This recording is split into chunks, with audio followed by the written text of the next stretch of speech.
really trying to find like a spooky case for you guys, and I just could not.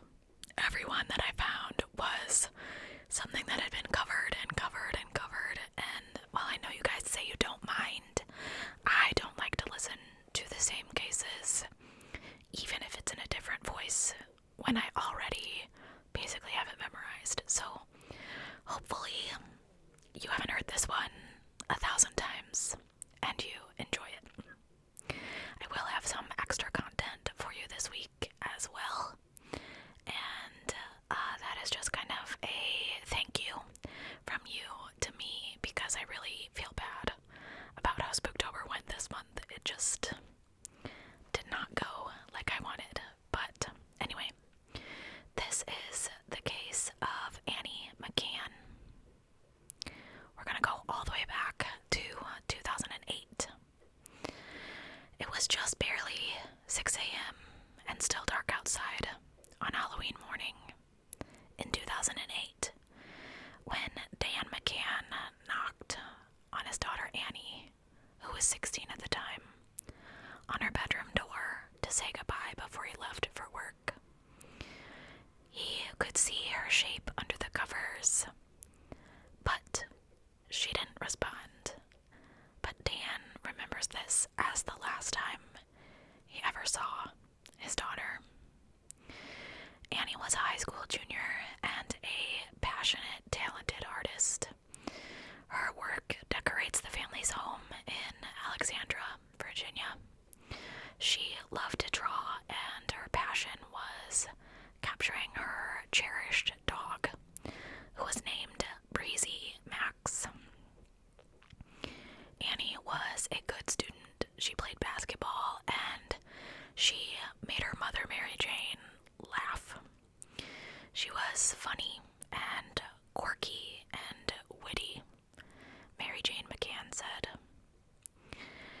Her parents do say that Annie did act young for her age. She was sheltered and a homebody with a small circle of friends. She had just gotten her driver's license, and her parents let her use the family's white Volvo, which she drove to and from school. You have to remember, in 2008, Snapchat and Instagram didn't exist yet, and the McCanns really heavily monitored their daughter's internet use. Dan relayed to an interview that she could barely work a flip phone and had just gotten a Facebook account, so you have to think back to these times. On October 31st, Dan left to go to his job with the TSA in Washington, D.C. Mary Jane was a former White House IT worker, and now a stay-at-home mom. She was on her way to upstate New York to visit the couple's son, Sam, at college. Now, for Mary Jane, the first real sign that something wasn't right with Annie was when she didn't hear from her that afternoon. Apparently, Annie always called Mary Jane like clockwork after school. And Mary Jane says, I just got this gut feeling that something was not right. So she called their next door neighbor and asked if there were any signs of Annie, any signs of the car, but there were not. After Mary Jane hung up with this neighbor, she calls her husband and she says, you have got to go home and check on Annie. He gets home and the phone is ringing. He picks it up and it is a message from the school saying that their son or daughter was absent that day. And he relates that he almost collapsed. Dan had already called the police, but the McCanns said that the officer that arrived really wasn't concerned, as I feel is pretty normal in cases like this. Annie is 16. She's acting out. They found a note on her bed that said, in part, I couldn't find the whole note, but I didn't really dig for it. This morning, I was going to unalive myself. can start over instead. If you really love me, you'll let me go. I'll be careful. That's how the note ended. I'll be careful. Mary Jane and her son Sam drove the 6 hours straight back home from New York that night and waited with Dan for word of Annie. People were saying, oh, don't worry, she just ran away, she'll be back. Kids do this all the time. It's not uncommon. Don't worry about it.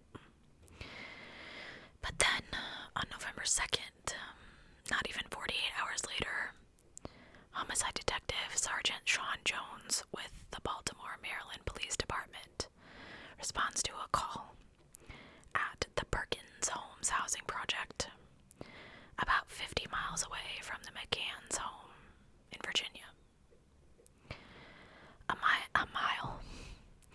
A man taking out the trash had discovered the body of a white female teenager behind one of the industrial dumpsters on the site. Sam Jones, a 25-year Baltimore police officer veteran, said that his first thought was homicide, and we treated the case as such, he reported. The discovery of Annie McCann's body would launch into an ongoing battle, with the McCann family believing that the Baltimore police rushed to determine their daughter's death as unaliving herself in order to close the case, instead of concluding that it was, in fact, a homicide. The Baltimore police firmly stand behind their findings. On the scene, Sergeant Jones said there was no apparent cause of death, no apparent signs of trauma to her body, and while he searched the area, he found a backpack nearby. In it, he found a hall pass for Fairfax County High School, Annie's driver's license, and he has the people back at the office call the Fairfax PD. Half an hour later, she was identified as Annie McCann. Sergeant Jones drove to the house to break the family's news in person, and the McCanns just collapsed in grief, as you can imagine. In addition to the note that Annie left in her room, she also took with her $1,000, all of her favorite clothes, and a box of Cheerios cereal. Nothing in this note hinted to where she was going, and Mary Jane said that the McCann family had no connections to anyone in Baltimore. Police found Annie's Volvo abandoned at a nearby gas station. Inside the car, they found a tiny clue, a fingerprint that matched someone already within the police database. Baltimore police said the print belonged to a teenage boy. When he was questioned by the police, he said that he and his friends had come across the car in the projects. They had found Annie face down in the back seat, but they claimed she was already gone. So they dumped her body behind the dumpster and went joyriding in her Volvo.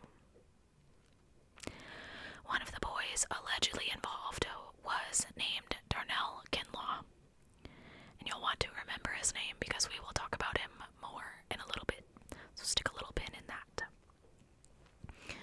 When Annie's autopsy was confirmed, the report did not notice any significant trauma. However, it did say that she was found with a small amount of alcohol and a large amount of lidocaine. Now, if you don't know what lidocaine is, it is a common numbing agent found in all kinds of over-the-counter products, including something called Bactine, which is an antiseptic that Annie was using currently to treat her pierced ears. They found the car near a Bactine bottle that had the lid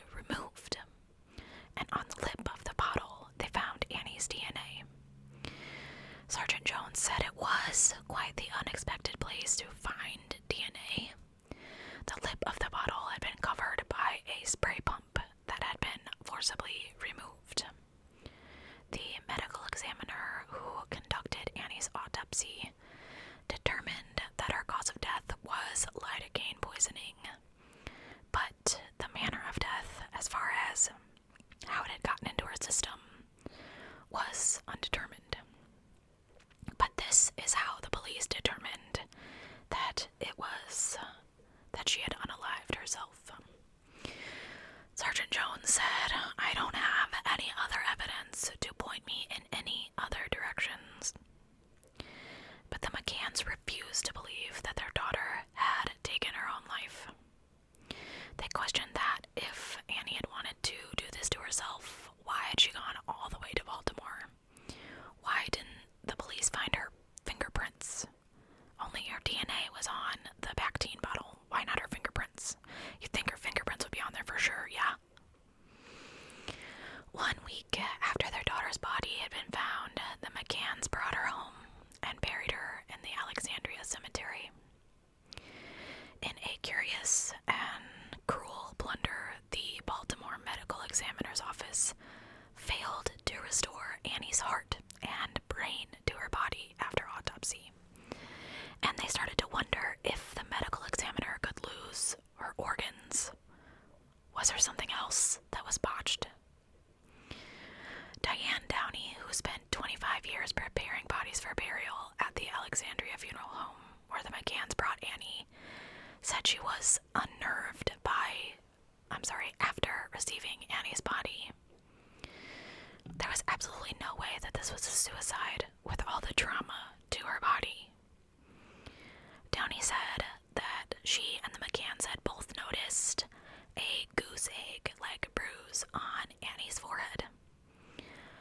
Donna Downey said she was questioning this goose egg and kept going back to the detectives, but they kept dismissing it as minor abrasions. Okay, well, you say there's no trauma to her body. A minor abrasion is trauma. Downey also pointed out to them that Annie's fingers appeared wilted. She said that it appeared as though her fingers were like shriveled up like raisins, like she had been in water for several hours. Or her hands are, you know what I mean, pruny fingers. The McCanns' heartbreak and bewilderment only increased when they received Annie's autopsy photos much, much later. I did not look them up because I find autopsy photos heartbreaking, but they were convinced that there was a cigarette burn on her forehead, a mysterious letter J on her ankle, and signs of assault.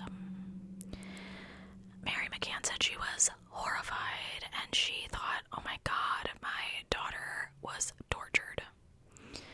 And the McCanns at this point decide to launch their own investigation into Annie's death. They used their savings and even Annie's college fund to buy billboards around town, hoping to find out the truth about their daughter. They enlisted famed medical examiner Dr. Michael Baden and hired private investigators to look into Annie's case. After reviewing the case materials, Baden said he was immediately struck by the fact that Annie's body was found by a dumpster. My dog is howling. I'm so sorry if you can hear that.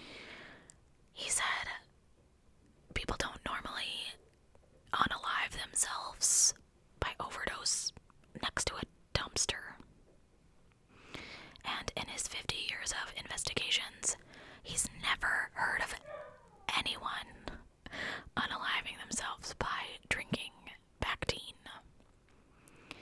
And in his opinion, he said there just wouldn't be enough lidocaine in it to kill her. And he thought, holy crow, she was murdered. The McCanns also contacted Dr. Keith Ablow, a celebrity psychiatrist, who read through the records and wrote to the McCanns and said it would not be correct to label this as her unaliving herself. Disappointed and desperate, the McCanns took their fight to Capitol Hill, to Senator Charles Grassley, one of the country's most powerful senators, and chairman of the Senate Judiciary Committee.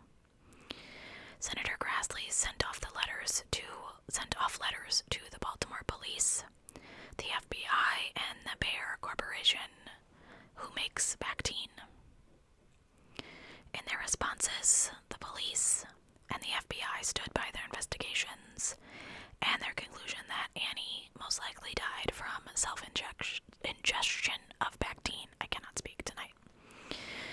However, Bayer did claim it previously told the police that the company did not expect the amount of lidocaine in a single 5-ounce bottle of Bactine would cause death.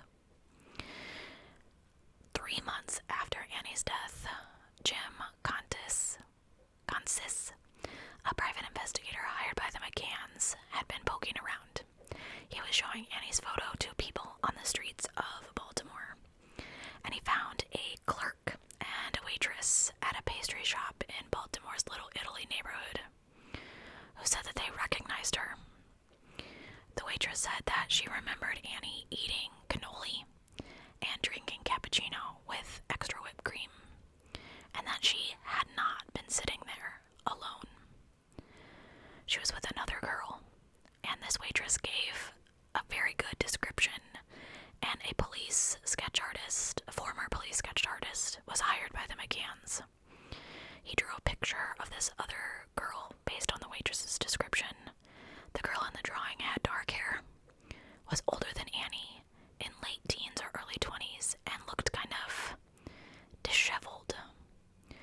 The waitress said that she had on really, really heavy makeup and like the ugliest nail polish you would ever see. It was like puke yellow. Puke yellow is what she said. She said, I'll never forget it because it was so hard looking. Candace believed if he could find this mystery friend of Annie's, he could break this case wide open. The McCanns publicized the sketch, hoping that someone would recognize this girl. There were several leads, but she's never been found. Sergeant Sean Jones with the Baltimore police said the police also investigated the lead, but they weren't impressed with Candace's findings. Ultimately, it doesn't have anything to do with Annie's death, Sergeant Jones said. It's important, but we aren't actually able to verify that it ever actually happened. But then, 3 years after Annie's death, another murder in Baltimore drew what the McCanns say are eerie parallels to her case. And remember, I told you to remember that name. Take that pen out now and bring it back. A 26-year-old woman named Lakeisha Player was found dead. Her car stolen. The suspect that police named was Darnell Kinlaw, the same young man who had been connected to taking Annie's car for a joyride. But despite seeing the similarities between the two cases, Sergeant Jones argued that they were definitely different circumstances. Kinlaw shot Player and stole her car in a domestic incident. It has no similarities to Annie's case, he said. I think it tells that if he were to murder someone, he's going to use a gun. He's going to use a standard method, and he's not going to poison someone with lidocaine. For years, the McCanns have wanted to question him themselves. They're convinced that they might be able to get more information out of him about Annie. And nearly 8 years after Annie was found deceased, they got their chance. They attended his court appearances and became close with Lakeisha Player's grieving family. And finally, Darnell Kinlaw agreed to meet with them.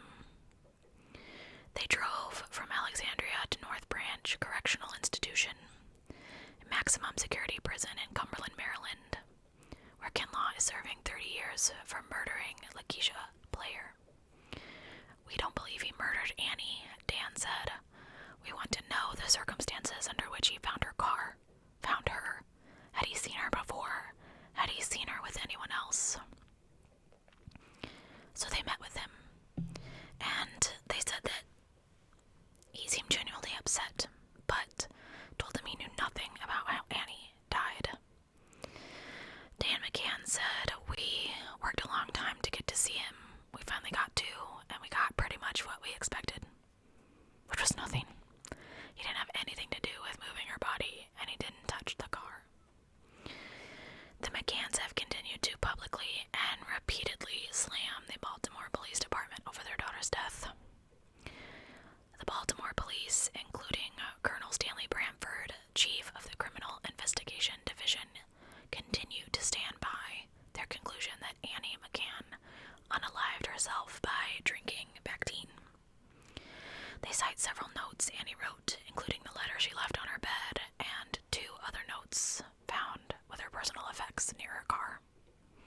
honest, I didn't know Bactine was capable of killing you, but it is capable because it has lidocaine, and lidocaine is a toxic drug.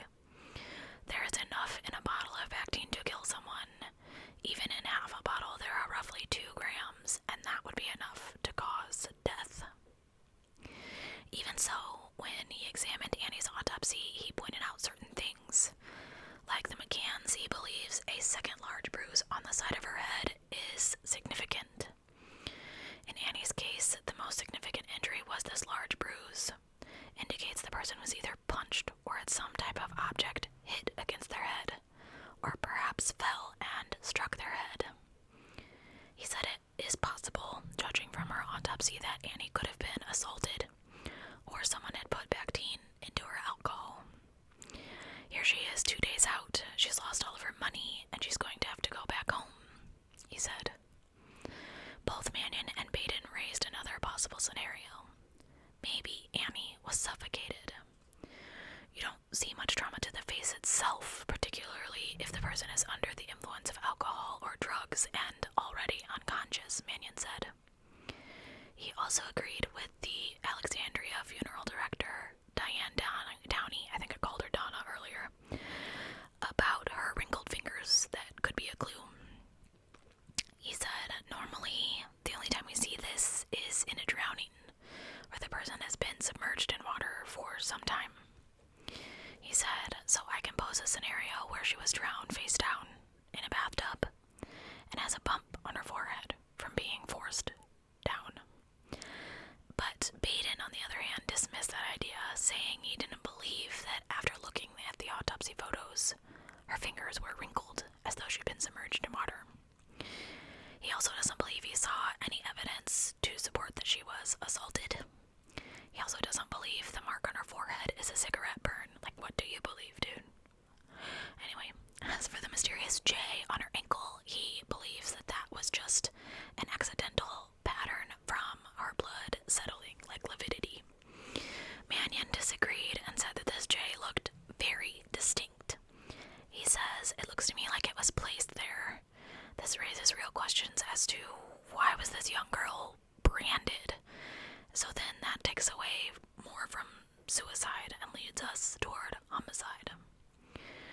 The Baltimore police are critical of some of the professionals that the McCanns have consulted, stating, the part that angers me even more is that they're being misled, Sergeant Jones said. Those comments to them, particularly from the funeral director and Dr. Baden, are irresponsible. I understand their frustration. I understand there are questions that can't be answered. And I apologize. However, it is not going to change the outcome of the findings. While the Baltimore police maintain that Annie McCann's case remains open, and they will investigate if new information comes to light, the McCanns are still fighting for answers to what really happened to their daughter. When they got her white Volvo back, they didn't know what to do with it. Mary Jane said she actually just wanted to crush it, like take it to a junkyard. They knew they wouldn't sell it because who would they sell it to? And they wouldn't want anyone to just have it because Annie's precious body was in the car. And in the end, they gave the car to Lakeisha Player's aunt, Wanda.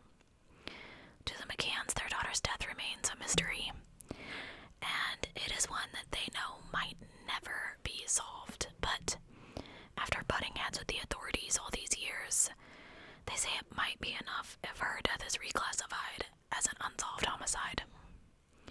We want justice for Annie, Mary Jane McCann said. Her death is considered to be undetermined and lidocaine poisoning. Her death needs to be changed to a homicide. As bitter as we are at the Baltimore police, we sometimes have to remind ourselves that none of them killed Annie. But Lord knows they failed her, Dan McCann added. Annie deserved better. Okay, so I have a hard time with this case. Alright, I'm just gonna move you alone.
spouse or whatever, and then they do something like this, and it is such a shock having had this happen to myself, not my kid, but I mean, she was only 16. I know that I went through so many things at 16. I thought I was in love. I thought I could never live without him. I've never even talked to the guy again, you know what I mean? Like, everything is so full-on dramatic when you're 16 and your hormones are crazy and life is crazy, and she was sheltered, and you know, maybe it was someone at school or someone that has just never come forward. Somebody was mean to her. You know, how many kids do we have that, on a lie, I hate saying that, but I don't, YouTube doesn't like the other word, from bullying, you know. If she was sheltered and kind of immature, people may have picked on her, unfortunately. Do I think that the two kids that joyrided in her car had something to do with it? If you're looking at it from the other direction, and the bruise, maybe she was passed out and they thought she was deceased and they threw her from the car and she bumped her head. I do think that the medical examiner messed up. Like, why aren't there reports of the bruising or the J, or, you know, that's really weird to me. Like, what is that connection? Because I feel like a brand, which is how it is described as looking, and lividity are two totally different things, and I did not look for a picture of it. I don't even know if there is one floating around on the internet, but sometimes I get these things stuck in my head and then I can't sleep because I'm thinking about cases. But I mean, who is that? Who has a J name? You know, was she driving around Baltimore with some kid she met on the internet at school? I don't know. You know, when I was in school, it was younger than 2008, but I talked on Yahoo Chat like every day after school with people I met. I met up with people in St. Louis, where I went to high school. I had friends in England. I had friends in Texas. You know, what's to say that that is not what happened? I don't... Did Yahoo Messenger still exist in 2008? Does anyone know? Somebody hit me down in the comments and tell me. I try to think of cases at every single angle because I want to give you guys as many thoughts, in case it wasn't something you did not think of. But definitely tell me down below, do you think that Annie McCann drank her bottle of Bactine to commit suicide? I do think that that is an extremely strange way of committing suicide. I mean, as far as I could tell, she didn't have a cell phone. I didn't know that lidocaine was toxic to drink, and I literally work with lidocaine all the time. All the time. We use lidocaine at my job on the daily. So, until I heard about this case from someone else, I believe it was ASMR Zelda. I didn't know. I actually Googled it after that. I do think the bottle would not have been full because she'd been using it on her newly pierced ears. But even then, that one medical examiner said even if it was half full, that was enough. But that just doesn't seem like a lot to me. 2 grams, that just really doesn't feel like a lot. With other liquid in her system, alcohol or whatever, I don't know. I find it a bit of a stretch. And then to say that you found her DNA on the lip of the bottle, okay, well, she was like touching it and using it all the time, but you didn't find her fingerprints. That to me feels like somebody wiped it off, you know? Like maybe they did pour it in her alcohol and then wiped it off so their fingerprints weren't on it. I do find it pretty strange that 2 kids just dumped her behind a dumpster and took off on a joyride in her Volvo like it was nothing. I'm more apt to believe she was potentially partying with these 2 kids and was drunk and passed out, and they were like, just leave her here. Why they were partying behind a dumpster, or why they put her behind a dumpster, probably so she wouldn't be discovered. Or maybe she passed out and, you know, died and they just put her... I don't know. There's so many questions to this case that every answer leads you down another path where you could just go around and around and around. So anyway, I know that this was not exactly the